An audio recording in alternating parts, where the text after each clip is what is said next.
Yeah. It's working. Okay. Hey, Daddy, you hold me. Yeah, I'll hold you. I got this thing. Look at me. Okay.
So the 8-point you're about to see, all that took place right here. It was about the second week of October, and Melly and I noticed that all these bucks were coming in regularly every evening about an hour before dark. We had 3 bucks in here, an 8-point and 2 Big Tens. Our ultimate goal was the Big Tens because they were just so, you know, they were another year and a half older, and they were a lot better deer. But the 8-point was on our list because both years he'd just shattered his horns. He just knocks them off, breaks them, and it's kind of a genetic that he looked good, but he wasn't going to be great. I mean, and we're trying to cut them out and have the best genetic we can get in here because there's not that much of an area. So we came in, we got set up. We've been here about probably 2 hours, and we had about 2 hours left before dark, and all of a sudden I look over and here come the biggest of the bucks, the Big Ten, coming in. Now, I haven't shot at a deer in 3 years, remember. It had been a while, and the last deer I'd shot at, matter of fact, was right here, and it was a really big 8. But as you'll see next, you'll see what happens when this Big Ten comes in.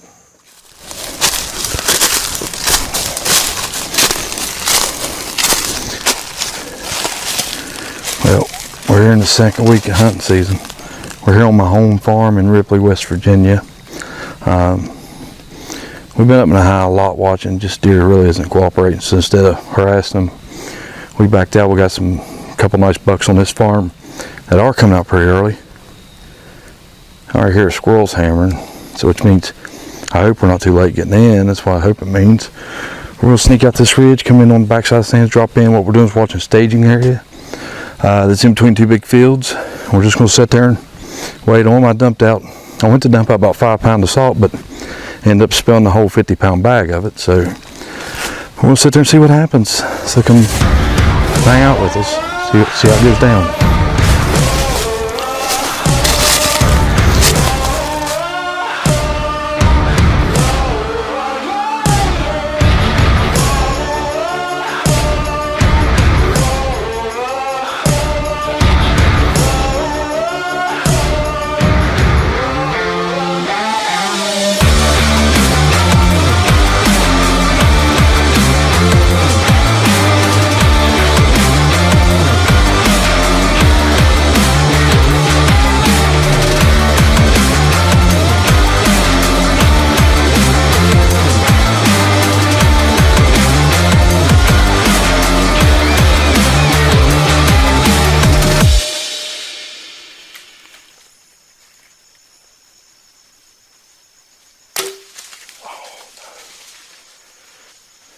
So as you can see, the Big Ten came in, and where it had been a while since I shot it, one little target panic set in, and the deer was right at 30 yards, and I had my 20-yard pin on him and shot and went straight under him. No excuses, just, you know, bad judgment on my part. But it didn't spook him bad. He kind of ran out of sight and kind of starts walking again. About 30 minutes before dark, maybe 20 minutes before dark, I look over and here comes this 8-point. And I mean, he's coming in on a beeline. The coyotes are going nuts. It's incredible. And he walks straight in. Well, I done made up my mind. You know, I needed to get this 10-point off my mind, and this was the best way to do it, was to take this 8 and go ahead and get him out of the herd. So let's see what happens as this big buck comes in.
Exactly 3 years ago today, or not today, but this week, in the same stand, the same area I shot him last year, was big 8-point.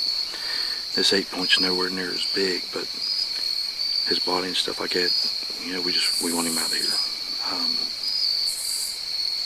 Speechless in shock. I don't know what to think. We just heard, you'll hear on video, it sounds like 1,500 coyotes is what it sounds like, but there's probably 5 or 6. Sarah starts serenading that ridge, which is about 100 yards behind us, and I was like, oh, this is it. And here he comes walking around the hillside. Millie's like, oh, here comes your big 8. Well, I always want to judge him. I want to wait till he got here and see what he looked like. And definitely I seen that body versus his rack, and I knew it was time to take him out. I'd missed a 10 earlier. I didn't have a good set on my bow. I just messed up. Just a simple mistake. Luckily, didn't even come close to hurting him. I shot way in the ground. And this time when this buck came in, I didn't let the nerves and past 3 years of not taking one get to me, so I stopped, made sure I was on him good, and it just took him to Smoke City. Complete pass through. It looked like a heart shot. Might have been just double lunge, but pretty sure it's heart shot. I'm pretty sure he's laying dead, almost exactly where my other one laid dead at. So we're getting ready to get down here in a minute and go find out, see what it is, because Millie's not going to let me take the field back to the side beside due to the coyotes. I guarantee it. There's a bunch of them up there. So we got about 15-20 minutes before dark and no flashlights. We're going to get down and look, see what we got.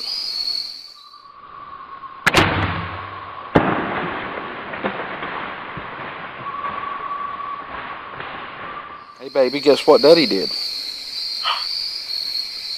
Huh? What you did? I shot a monster buck.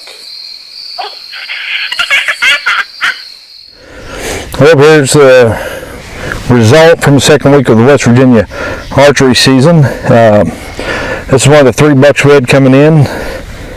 I missed one of the other ones earlier off in the evening, but this came in. We readjusted our sights and our shooting and connected with him. I got my daughter here because she helped me all summer get these deer ready. What do you think of it, Gun? Yeah. You like it? Look at him. He's soft. Yeah, he's soft. One person has Yeah. What's his name? Monster Buck. Monster Buck. He got 2 hands and he ran like just like this. Did he really? He was 1, 2 like down there, and he got him and he stuck there and he got like this. and the big thing would go like what? High five on it. So, that's the first time we really got to put our new Matthews Halon 6s to work, and my gosh, I didn't even know if I hit him or not. We had to back up and watch the footage. Once again, last deer I shot was 3 years ago in the same spot, almost same looking deer, and I'm telling you, I'm excited. It's good to be back. It's good to finally touch a deer that's mine, not somebody else's, right, Gun? Hey, Dad, I see guts. Huh? And I want to see my nudie. Your name? I see it. It's over there. I can't see it. It's on the other side of the light. What about your buck deer here?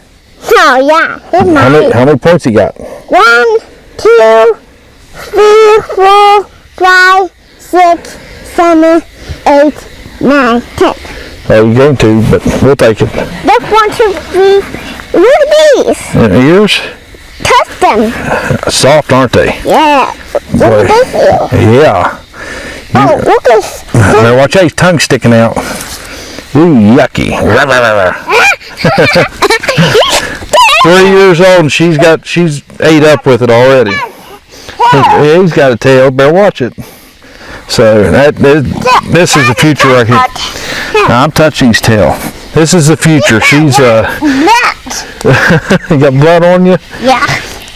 You can see what she thinks of it, and I can't wait. In a few years, this will be her every time, me behind the camera, coaching her and pushing her. So thank you all for watching this, and hope you all enjoy it.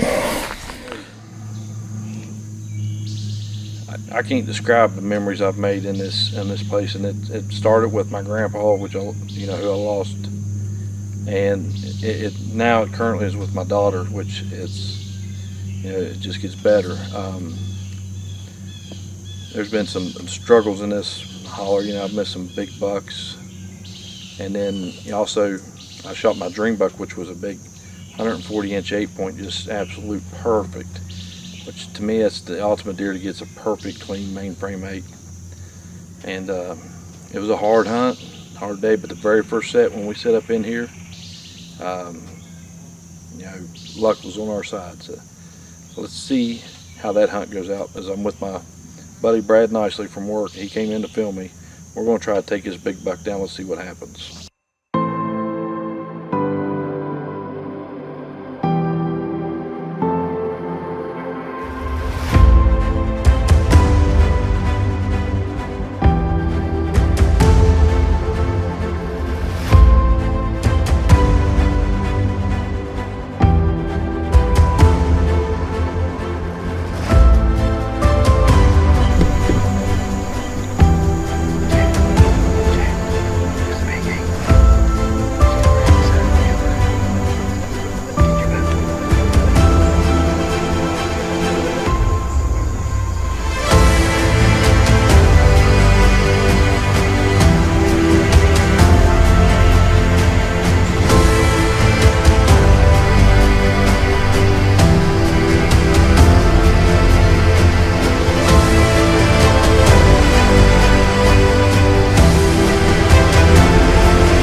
Down, baby.